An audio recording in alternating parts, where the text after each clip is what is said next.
샬롬 할렐루야. 요한계시록 5장 6절입니다. 내가 또 보니 보호자와 내 생물과 장로들 사이에 한 어린 양이 서 있는데 일찍이 죽음을 당한 것 같더라. 그에게 7뿔과 7눈이 있으니 이 눈들은 온 땅에 보내심을 받은 하나님의 7영이더라. 아멘. 빌립보서 4장 6절입니다. 아무것도 염려하지 말고 다만 모든 일에 기도와 간구로 너희 구할 것을 감사함으로 하나님께 아뢰라. 데살로니가 전서 5장 17절. 쉬지 말고 기도하라. 아멘. 제목은 응답에 대한 영계의 법칙과 7영 두 번째입니다. 완전한 영이신 하나님께서는 온 땅의 모든 사람을 두루 살피며 항상 감찰하시는데 이때 하나님의 마음이에요. 하나님의 마음인 7영을 보내십니다.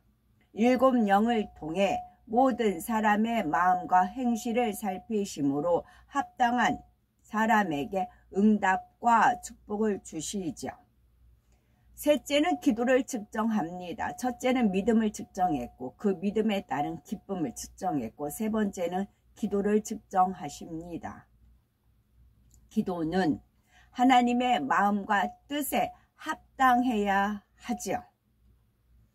하나님의 마음에 합당한 기도는 먼저는 습관을 쫓아 하는 것이고 그것은 쉬지 말고 기도하는 것이죠. 매일 습관을 쫓아 꾸준하게 해야 합니다. 그럴 때 늘 깨어 있어 시험에 들지 않으며 설령 어떤 어려움이 온다 해도 신속히 통과할 수가 있습니다. 다음으로 무릎을 꿇고 기도해야지요. 성경상의 선지자들은 물론요. 예수님도 무릎을 꿇고 기도하셨지요.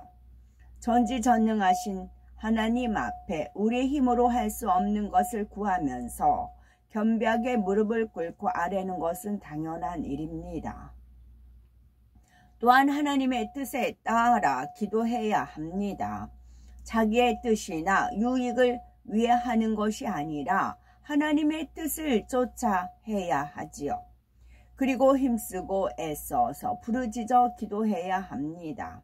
예수님께서는 얼마나 힘쓰고 애써 기도하셨던지 땀이 땅에 떨어지는 핏방울같이 됐다 하셨습니다. 뿐만 아니라 마음 중심의 기도를 해야 합니다. 하나님께서는 사람을 외모로 취하지 않고 중심을 보시기 때문이지요. 아무리 애쓰고 힘써 기도하는 것 같아 보여도 중심의 기도를 올리지 않는다면 소용이 없습니다. 그리고 믿음과 사랑을 가지고 기도해야 하지요. 의심하면서 하는 기도는 응답될 수가 없습니다. 정녕 하나님께서 응답하심을 믿고 하나님을 사랑하는 마음으로 기도해야 하지요.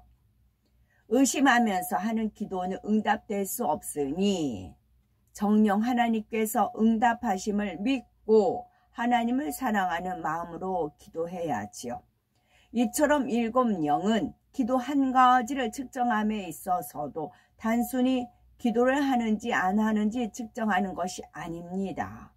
하나님의 마음과 뜻에 맞게 기도하는지를 정확히 측정하여 기도에 대한 전체적인 평가를 내리십니다. 넷째는 감사를 측정합니다. 기쁨과 함께 감사 역시 하나님의 자녀된 증거로 나타나는 열매입니다. 믿음이 있는 사람은 어떤 상황에서도 중심에서 감사의 고백이 나오지요. 구원의 은혜만 생각해도 감사할 수밖에 없습니다. 지옥에서 영원히 고통받을 영혼이 주님의 은혜로 천국에 가게 되었으니 어찌 감사하지 않겠습니까? 구원받은 하나님의 자녀라면 설령 감사의 조건이 없다 해도 감사해야 할 텐데, 신앙생활 하면서 믿음이 커짐에 따라 감사의 조건이 많아지니 날이 갈수록 감사가 넘치게 됩니다. 그런데 감사할 일이 있을 때만 감사하고 어려운 일이 있을 때는 원망과 불평이 나온다면 이는 믿음 있는 사람의 모습과는 거리가 멀지요.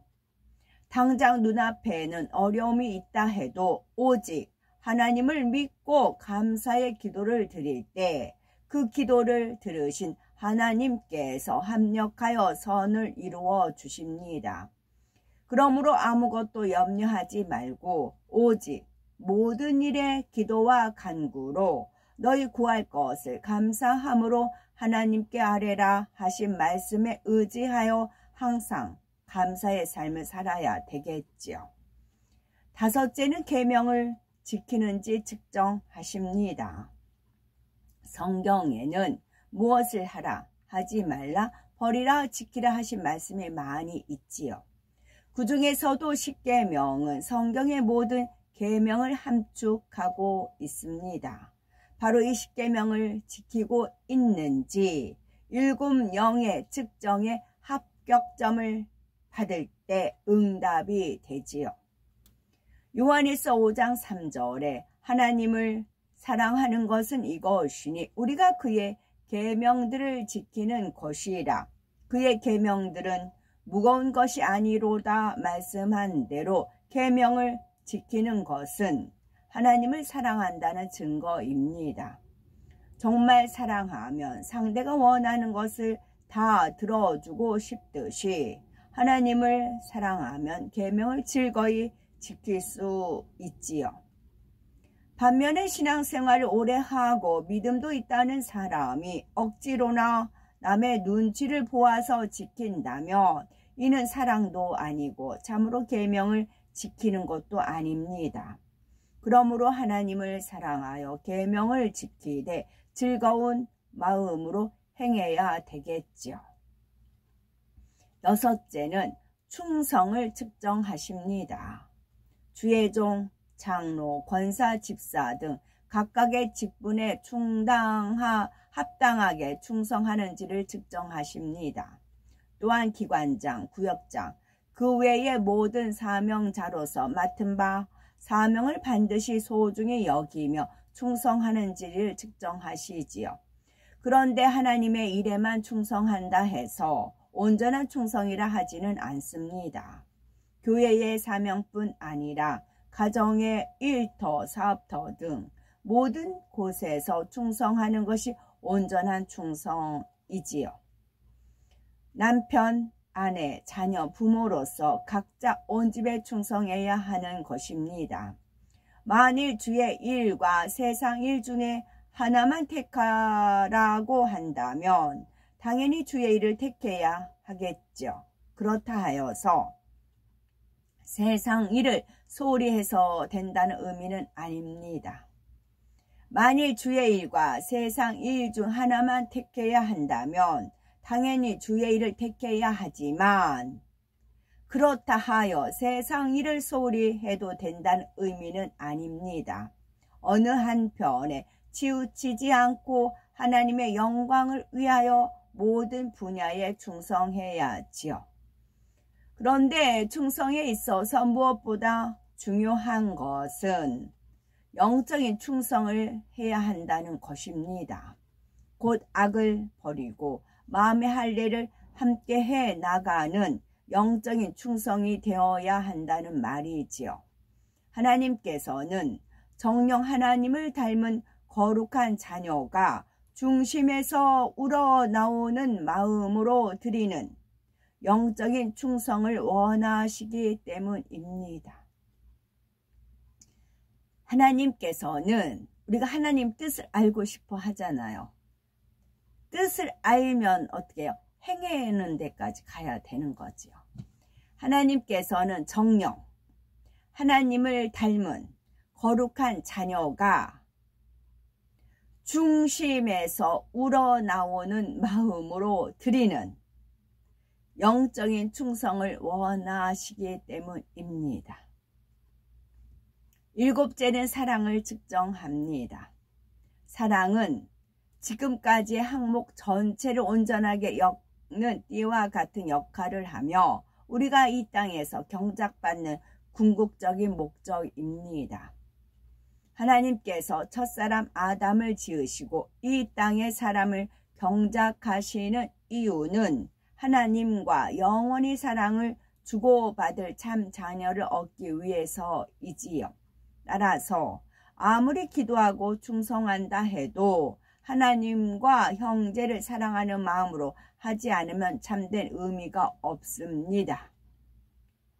그러므로 기도하고 기뻐하며 감사하고 계명을 지키며 하나님 앞에 충성하는 모든 것도 결국은 사랑으로 해야 하는 것입니다.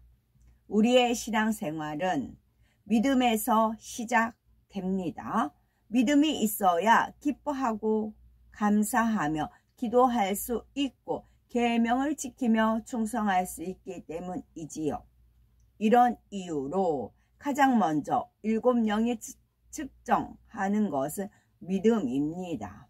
그런데 믿음을 비롯하여 다른 모든 것이 있을지라도 사랑이 없으면 아무 소용이 없기 때문에 맨 마지막으로 사랑을 측정하시는 것입니다. 예를 들어서 사명을 받아서 열심히 충성하다가 도중에 마음에 안 맞는 일이 있다 해서 뜨거움이 식어버린다면 사랑으로 행한 것이 아닙니다. 열심히 기도한다 하지만 형제를 사랑하지 못하고 미워하며 시기 질투한다면 이 기도 역시 사랑으로 한 것이 아니지요. 우리가 영적인 사랑을 소유할 때라야 모든 것을 온전히 이루었다 할 수 있고 하나님을 기쁘시게 함으로 신속하게 응답받을 수가 있습니다.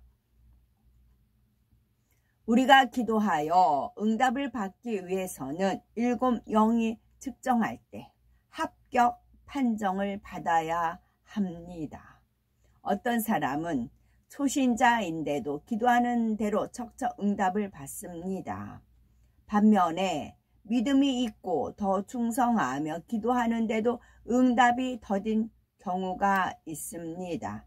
이는 하나님께서 각자 믿음의 분량에 따라 원하시는 수준이 다르기 때문이지요. 초신자가 첫사랑이 뜨겁고 성령이 충만함으로 자기 믿음의 분량보다 더 열심히 기도하고 충성하며 기쁨으로 달려갈 때는 7영의 측정 기준을 쉽게 충족시킬 수 있습니다. 이렇게 자신의 믿음의 단계에 할 수 있는 것 이상으로 행하기 때문에 쉽게 응답을 받습니다. 우리가 믿음이 크고 직분과 사명이 클수록 우리가 믿음이 크고 직분과 사명이 클수록 하나님 앞에 당연히 더 많은 것을 드려야 합니다. 7영이 측정하는 모든 분야에서 자신의 믿음의 분량에 맞게 행해야 하며 그럴 때 믿음의 분량이 큰 만큼 더 크게 체험할 수 있습니다. 그런데 같은 믿음의 분량에서도 어떤 문제를 놓고 기도하느냐에 따라 측정 기준이 달라집니다. 큰 문제를 놓고 기도할 때는 그만큼 큰 믿음과 행함을 보여야 하지요. 그러기 때문에 저 사람은 충성하는데도 응답을 받지 못한다며 판단해서는 안 됩니다. 크고 작든 응답받기 위해서는 7영이 측정하는 각 분야를 점검하여서 부족한 것을 채워야 하지요. 그러므로 날마다 더 뜨거운 마음으로 진리를 행하여 하나님께서 원하시는 기준에 온전히 이루시는 복되고 아름답고 보배로운 우리가 되어야 되겠습니다. 아멘. 마음의 기도, 영의 기도가 있죠. 마음의 기도란 우리의 일상 언어로 소원을 구하는 기도입니다. 영의 기도란 우리의 영이 성령의 주관을 따라 하는 기도를 말하지요. 일반적으로 방언 기도를 영의 기도라 합니다. 방언 기도는 우리 영이 영적으로 필요한 것을 구하는 기도이지요. 방언 기도를 많이 하면 영혼이 잘 될 뿐만 아니라 시험 환난을 막아낼 수 있습니다. 하지만 방언 기도만으로는 마음의 소원을 열매 맺을 수 없으므로 마음의 기도도 필요하지요. 따라서 마음의 기도와 방언 기도를 병행해야 합니다. 아멘.